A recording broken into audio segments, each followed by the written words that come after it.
Welcome to this special edition of the Market Pulse, brought to you by the Middle East Organic and Natural Product Expo Dubai and Natural World Expo Saudi Arabia. I am Islam Khalil, Managing Director at Ind Group, and today the topic is Preventive Health and Supplement, Unlocking the Middle East's fastest growing wellness market. It is my pleasure to introduce our panel of experts, Mr. Imran Bashir, the Manager of Strategic Partnership at Vivandi Distribution. Mr. Imran has a leader and managing over 50 international brands. Imran is an expert and bridging the complex data with external market growth and recognizes the ability to break the sales milestone and foster innovation. Imran is passionate about helping organizing adapt to technological advancement. Thank you so much, Islam. Really happy to be here. We have also Shreyes Kamble, Supply Chain Manager at Pharmalink. Shreyes has over 20 years experience across pharmaceutical, manufacturing, and retail sector. Shreyes brings to extensive expertise in supply chain strategy and demand planning and procurement. Welcome, Shreyes. Thanks, Islam. Thanks a lot. We have also Ms. Lata Bairi, Procurement Supply Chain and Operation Leader with over 24 years experience at the leading group like Arthur Pharmacy, Life Pharmacy, and GMG. Welcome, Ms. Lata. Thank you, Mr. Ismail, for your kind introduction. And it's my pleasure to be a part of this panel today. Thank you, GL Exhibitions and the team for bringing us together, the industry leaders, to talk about the exciting, the fast-growing sector today. So I'm all the more happy to share my insights. Thank you, Lata. Before I bring in our panel, let me share what I'm seeing on the ground because it's from everything we are able to discuss. This is one of the fastest changing marketing I have worked on. A few years ago, the path was simple. Register a product, get into the pharmacy or retail shelf, and let the shelf do the work. That's no longer how it works. Today, the GCC consumer, it is discovering, comparing, and buying through the digital channel, often reaching a supplement faster than they can reach to the doctor. Prevention has quietly moved from the clinic to the checkout cart. So let's start with the reality of the market entry. So we have Ms. Lata. She would like to love to hear your perspective on this as well. What is the essential and non-negotiable for the brand approaching regional buyer today? Thank you for the question, Mr. Islam. So before I answer it, I would like to briefly set a context to it. Because any new entrant into the market has to understand the nutraceutical distribution landscape in UAE especially. Currently, it is being fragmented across the channels. Having said 40 to 45% is still with the retail pharmacy chain because the consumer associates with the pharma when it comes to healthcare. So today I would like to shed more focus on the retail pharmacy. And this nutraceutical category is very dear to me. I'll tell you on the go like why it is so. Because I'm from a procurement background, definitely I would like to, enhance my margin. So this is the category I always been working on, having spent over 25 years in procurement, operation, supply chain. I've seen this market evolve from treating illness to promoting the prevention and overall wellness. Coming back to question, the essential and the non-negotiables, I would say the very first and the foremost thing is the regulatory compliance. The brands need to ensure that they are always compliant. And before entering the market, especially the UAE, they have to register through the municipality. The Montaji requirements has to be fulfilled.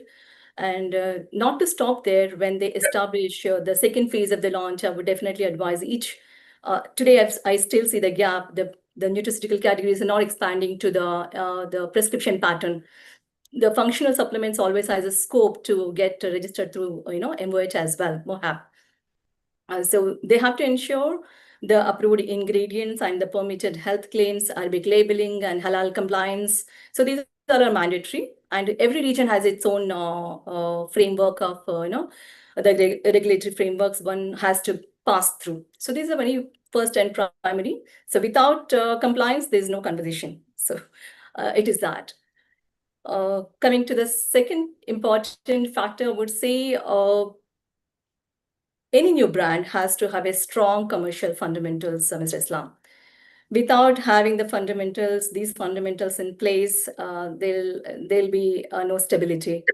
I would tell any brand to establish their pricing so that they share good enough margin. I just now was saying like why this category is dear to me. The reason being, after the medicine, from a pharma background, when you come from, after the medicine, this is the category where it's a contributing in a larger manner to the benefit yielding, if you ask me, about all the other categories. So this category has to arrange the pricing in a way that they have a right market fit and understand where their positioning is. Secondly, I would say, yes, commercial in terms of marketing investment, they have to set the promotional calendars all through the year. This is one of the very important factor in this industry, because it's Dubai is all about the promotions and happenings everywhere.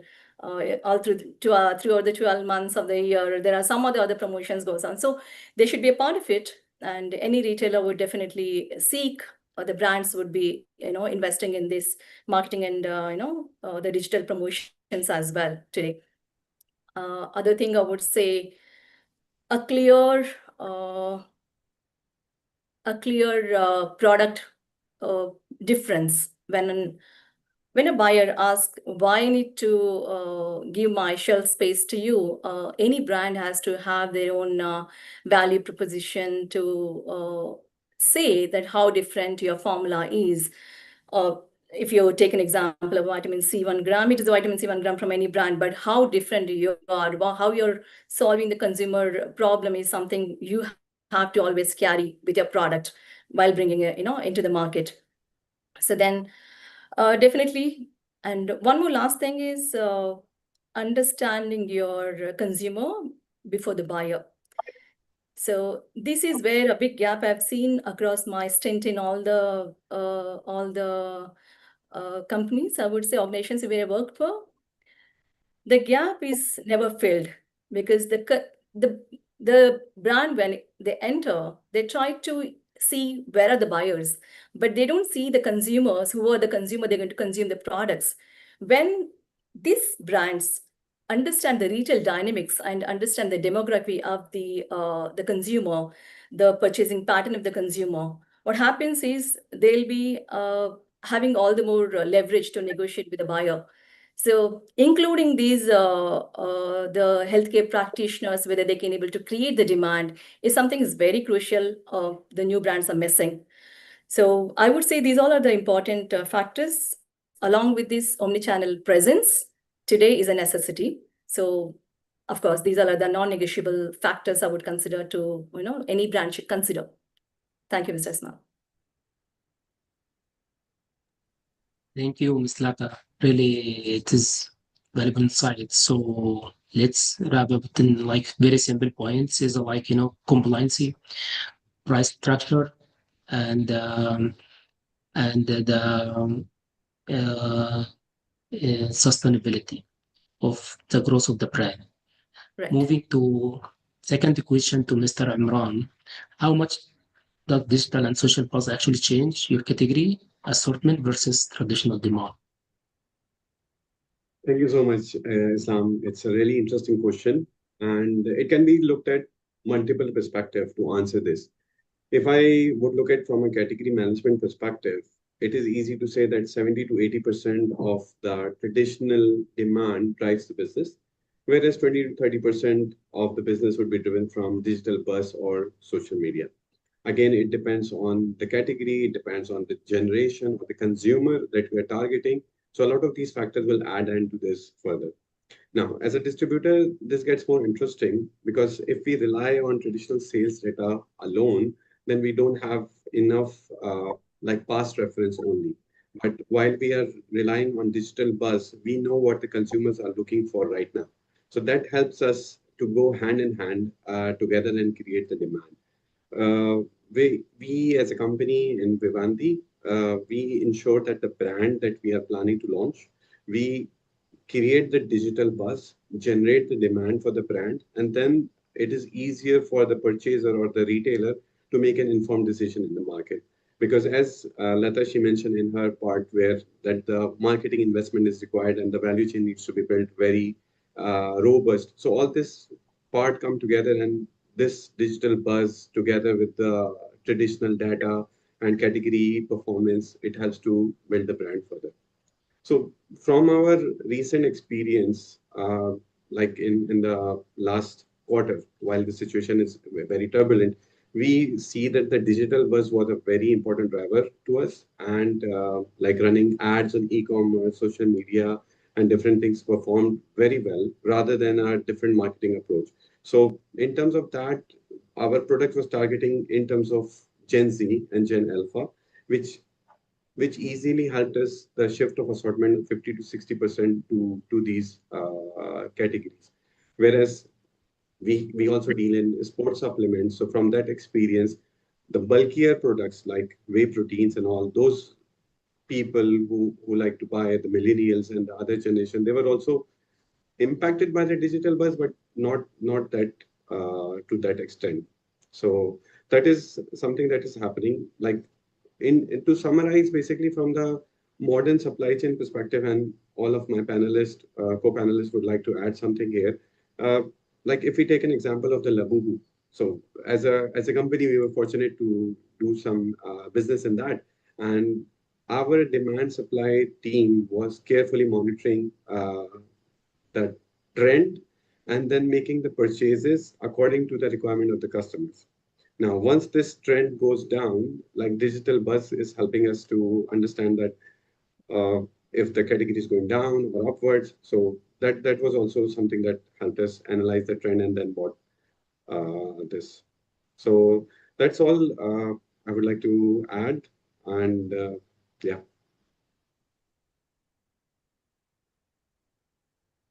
Thank you, Mr. Imran, really.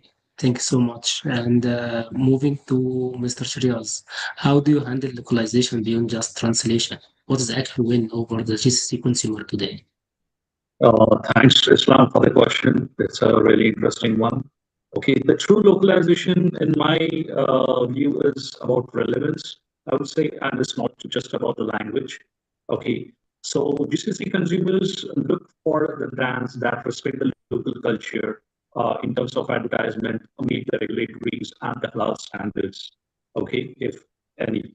Okay, offer products tailored to the regional needs, basically. Okay, some product might go well in UAE, but some might go well in Kuwait or Bahrain. So it has to be tailored, and the engagement to the end consumers, it's always good to have some educational through some education and trust. So Sorry, Mr. Shreyes, for interrupt you, but just there is like breaking the voice. Could you double check again on your end? should I start again? Or Yes, please. okay. So according to me, the true still- localization. Can you hear me now? Not yet. Because I think there is a voice. Can you hear me? Can you hear me? Yes, Can but you hear me? it's like cracking in your voice, Mr. Shreyes. I'm not sure.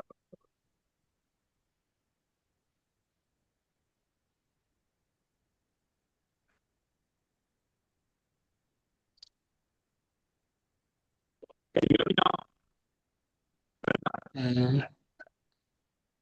I think if you use like the voice for the direct microphone, it'll be better than using any other headset or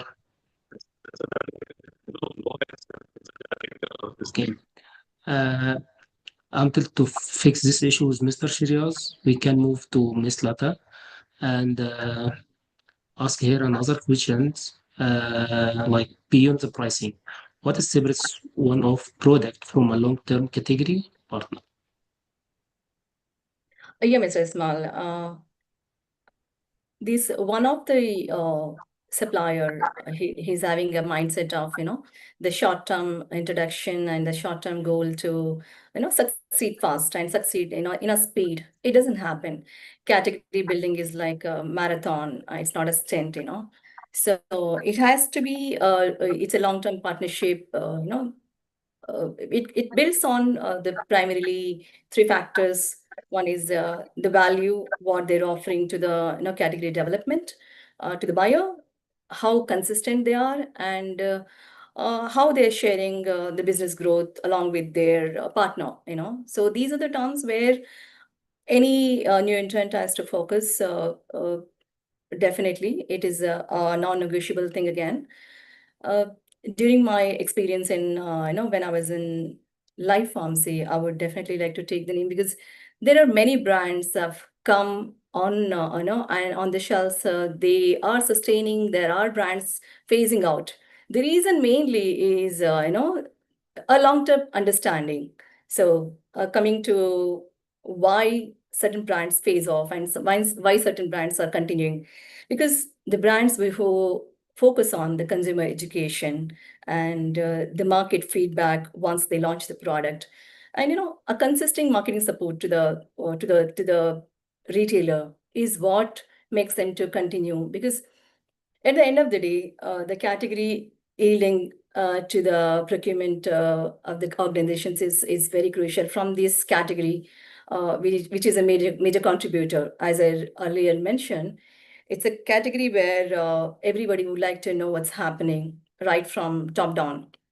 So I would say long-term category partner has to be continuously monitoring these things and be responsive, be agile to the market needs. As the market grows, as is establishing, he has to also take care of his inventory, which is non-negotiable.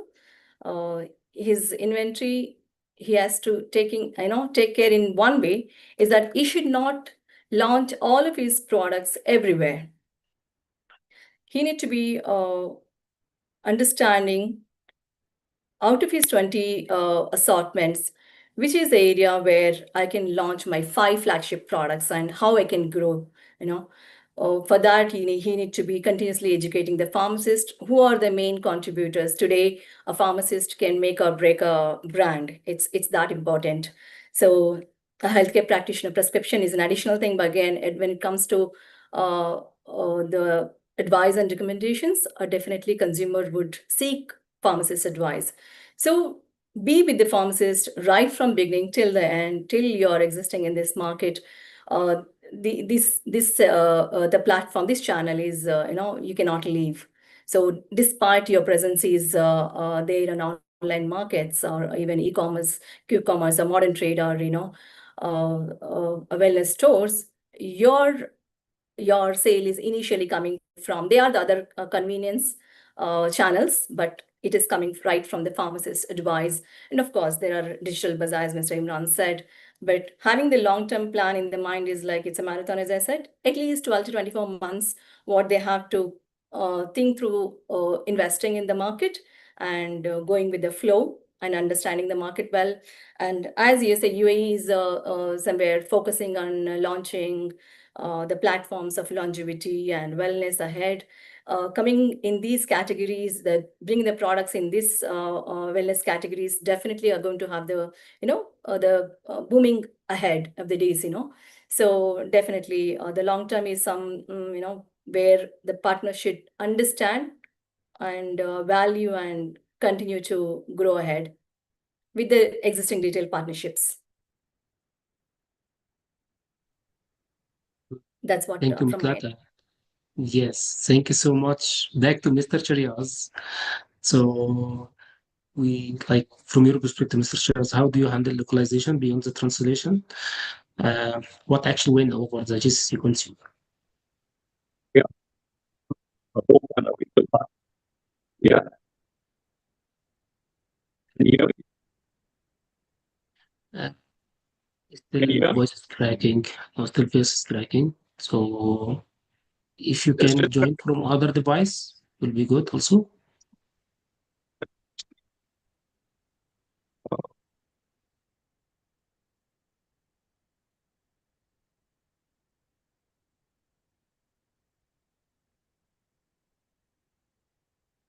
Give me some time. Shreyes, I think there is still a voice writing.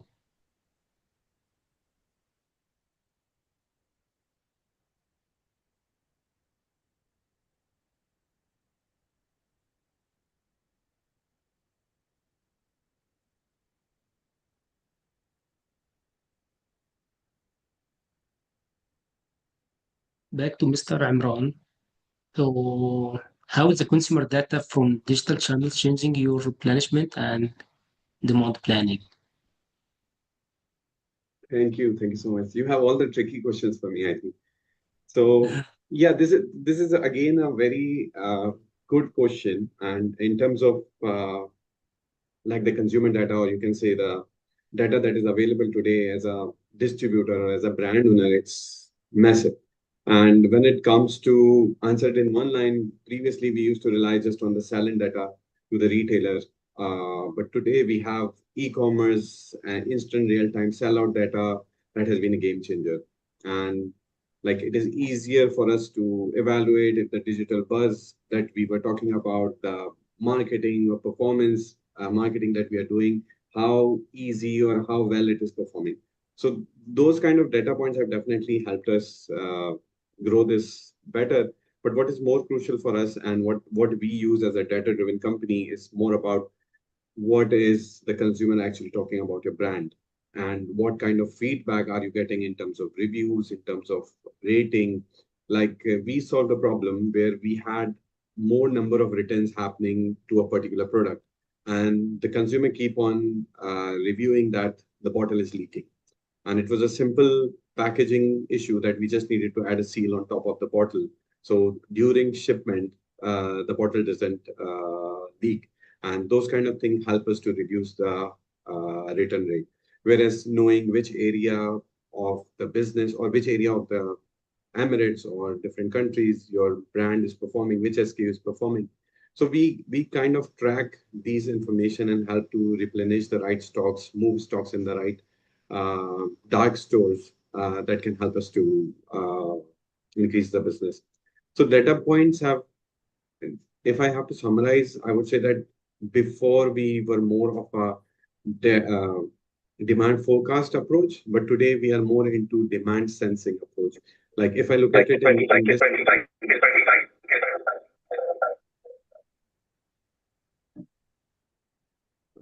yeah, if I look at it in this way that, when we are working on a direct to consumer website and the website, you see there's an increase in add to cart. Today, if you see that increase in add to cart and you ask the demand planning team or the supply chain team to account it during the forecasting, so it is basically way ahead of forecasting. You understand the consumer more closely. These kind of data have helped us. And similarly, when we are running promotions, when we are running different ads, when our marketing budget is increased, we get in line with the supply and demand team as well to increase the purchases. So the thing is matching. And one of my favorite part over here is like, with the consumer data, it is easier to know when the trend is going down or when the consumer is shifting to another brand. If you're looking at like previously, you have to wait months or uh, you can say quarter to analyze that what has happened to this product, why suddenly things have happened, because real-time access to the data was not available. With this digital collaboration from the websites or from different customers, it is easier for us to predict that what is happening. And this helps us to operate leaner with more efficient fill rate. And I mean, these are some of the things which I could think of right now. Yeah, that will be all. Thank you. Thank you. Thank you, Imran, really. It's always any insightful. Back to Mr. Shreyes. So, like, from your perspective, how do you handle localization beyond just translation? What actually over the GCC consumer? Thanks, Islam. Once again, I'm sorry for the speaker issue. No worries. Okay. Or from my point of view, the true localization is about relevance, I would say, and it's not just about the language. So GCC consumers look for the brands that respect local culture, meet the regulatory requirements like halal standards, offer products tailored to the region needs. Okay, and also there is some kind of an engagement which always needs with the consumers. So we need to educate the consumers, okay, about the product, about the USPs of the product. So that engagement has to be there. So it's just not dumping the product in the market, but it is a collaborative approach between the end consumers, retailers, and distributors, or manufacturers and retailers directly, where it's involved. So there, they should understand more about in depth about the commercial, like Ms. Lata clearly mentioned. So they should know what are the margins, okay, which the retailers usually ask for. What are the margins, discounts the retailers ask during the promotions. So at the end of the day, it really matters. What are the FOCs? What are the rebates? You should understand it very clearly. Otherwise, there is a misunderstanding between the consumers and the retailers, or retailers and manufacturers, and it will end up in negative margins, basically, which nobody likes to do that. On the other hand, you should have a robust supply chain where you should have a collaborative approach again about the demand and supply, which will be then in the region. Okay, because out of the product will lead to an delisting of the product as well in the pharmacies or in the retail chain. Okay, so it is very important to understand the mechanism, how it usually works. So you should have enough stock for the promotion. So demand and supply has to be there in place. Otherwise, listing, you spend a lot in listing the products with the retailers, and then you end up out of stock situation, which will be, there will be a penalty from the retailers, as well as it will not look good. Okay, and there will be a delisting which will be happening. So this has to be definitely taken care, uh, I would say. So this is one of the reasons that you should have a win-win situation. If you want a win-win situation, the investment and the clear plan of supply chain to be discussed, so that it is a win-win situation, as I mentioned. Thanks a lot. Yeah. Thank you, Shreyes. So it is not about transactional anymore. It is a partnership. It is a like Yes. culture, It's always. culture learn. It's about education, about collaboration. Is many things. Okay. Yes. So, Mr. Shreyes, which category from your perspective, like gut health, sports, are showing the highest actual turnover 2026? See, if you talk about the categories, there are a lot of buzz happening within the supplements right now. Okay, but according to me, vitamins and minerals remains the largest revenue generator in the region, actually.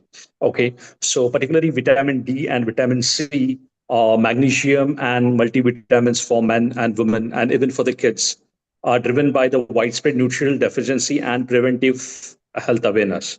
So these are the main categories. But if you see about the gut health, the prebiotic and probiotic also are the fast growing segments, basically. While, as also Mr. Imran mentioned, the protein and the sports nutrition is one of the category which is being increasing day by day. So people are looking for protein intakes. Okay, so 20-gram protein bars which are there in the market are really doing good, actually.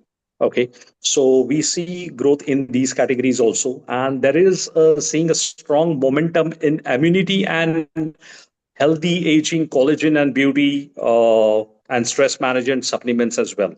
So I would say that these also like are the categories which are moving. But if you rank them, then I would say vitamins and minerals are the top categories, like vitamin D, vitamin C, magnesium, and multivitamins, followed by gut health, probiotics, and digestive health. Sounds good, Mr. Shreyes. So it's not more about like,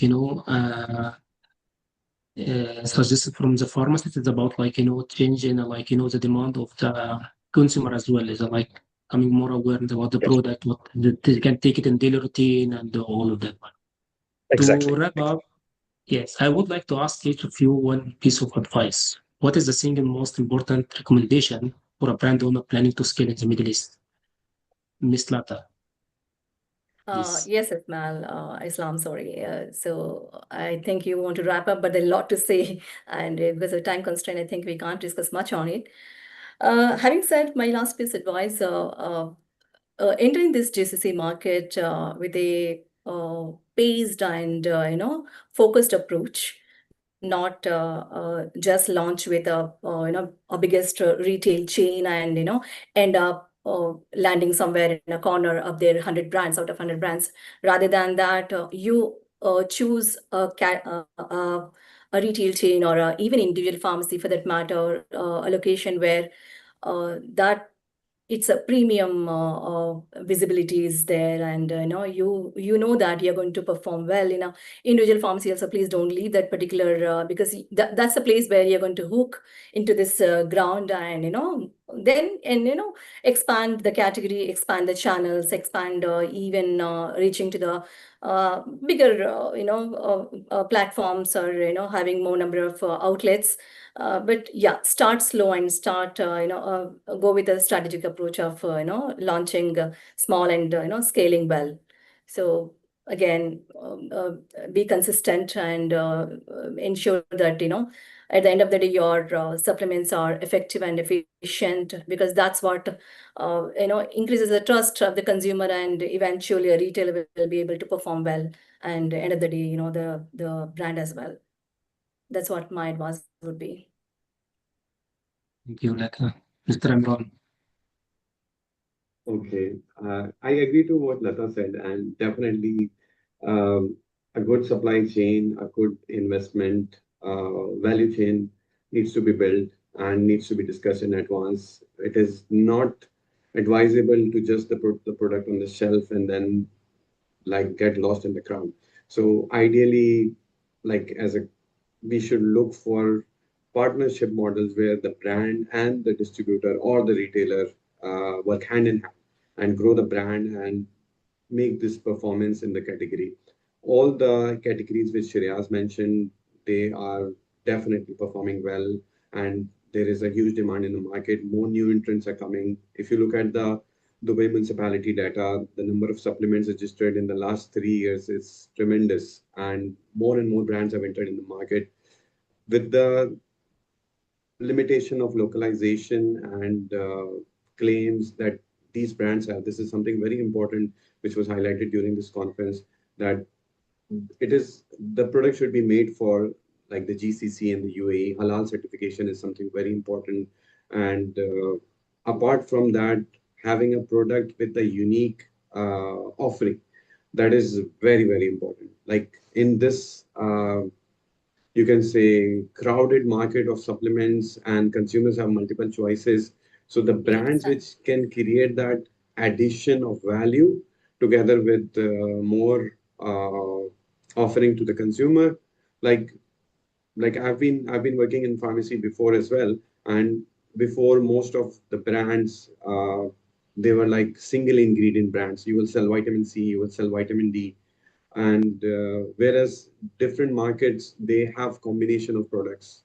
for a particular health condition or health prevention. So those kind of addition, I think there is still room for them into the market. And kids vitamin, kids immunities, gummies is still there, but there is some new dosage forms like melts coming in. So innovation is happening like very much, and which is something which the market is open for.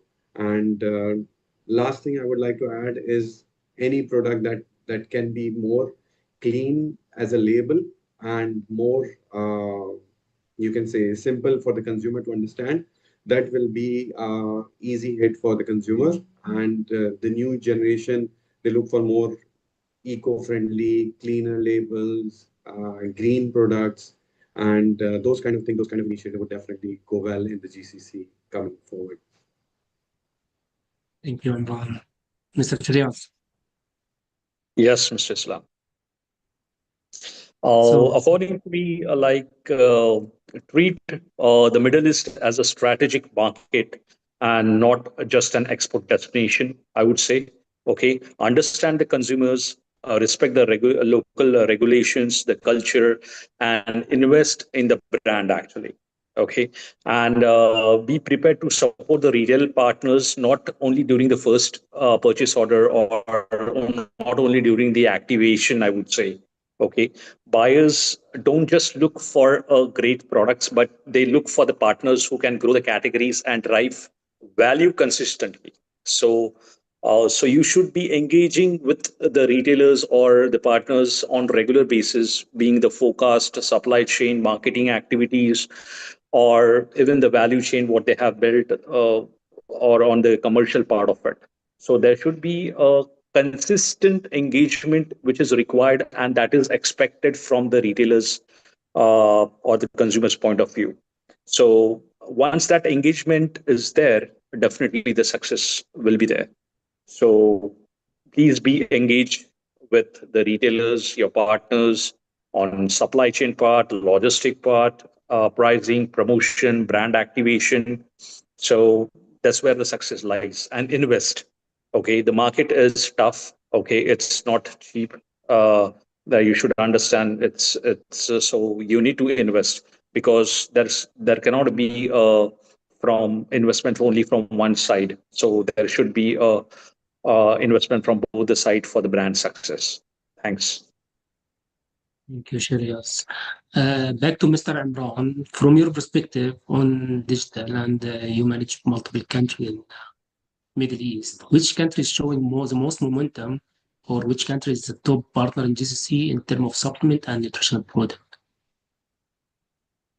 See, for that, UAE would be like a window to the GCC, and most of the brands they intend to launch in the UAE. There's two reasons for it. The registration process is quite simple, and the use of English label is allowed, which helps them to use UAE or target UAE and launch over here. If you look at the market size, what we see that more volume is driven in Saudi market. Although there's a huge gap in the offer or the products which are already available there, but when you look at brands doing cross-border sales through UAE or through GCC market, they can significantly see that UAE, Saudi, they outperform the other GCC markets. Mr. Shreyes. Yes, Islam. So as mentioned, Yes. yeah. Yeah, Please. so as mentioned that there should be an engagement, I would say, okay, for with the partners to build the brand, okay, because this is not 1 year or 2 year investment, or it's a consistent over 30, 40 years or beyond that. Okay, so that's how the brands are built. It's not a one night show or 1 year show. So you need to invest, engage with the partners. That's the take from this session, I would say, from this question. And Ms. Lata. Yeah, as I Mhm. well said, the long-term partnership is something, both the channels from both the sides has to be, uh, equally shared, as Mr. Imran said, from the brand side, but also from the retailer side. Generally, I don't agree with that because retailers, to establish a brand has to really invest in time for 12 to 24 months, as I said. It is quite crucial for that retailer would support in a way where they can provide a shelf and rather even these brands can enter into the market in a consignment basis, which is something which is in a midway where they can test the waters and understand where which SKUs would be performing in which location. So that way retailers they can support. But again, having said in any other investments, they may not be able to. This is what I understand from my experience. So brand has to totally be ready with investing in all areas, right from launching till maybe sometimes even the listing can be extended and not a charge to the the new brands, giving a concession. But again, saying investing from retail side, it may not be practical enough to take it forward. Thank you, Ms. Lata. And thank you to our analyst for this development side. To summarize our discussion, we have seen market success in 2026 rely on data-driven category planning and deep commitment to localization. Middle East is the easiest market to go through. It is simple. Need compliance, price strategy, and education and culture understanding. And finally, we would like to invite you to join us at the Middle East Organic and Natural Product Expo in Dubai this November from 16-18 at Dubai World Trade Center to see the innovation in person. And if you are residing in Saudi Arabia, the Organic Expo has extended to the Kingdom, bringing the Natural World Expo Saudi from 14-16 December 2026 in Riyadh Front Exhibition and Conference Center. Thank you for joining us today. Thanks, Islam. Thank you, Islam, for giving Thank this you. opportunity to speak about. Thank you, Lata. Thank Thank you, you.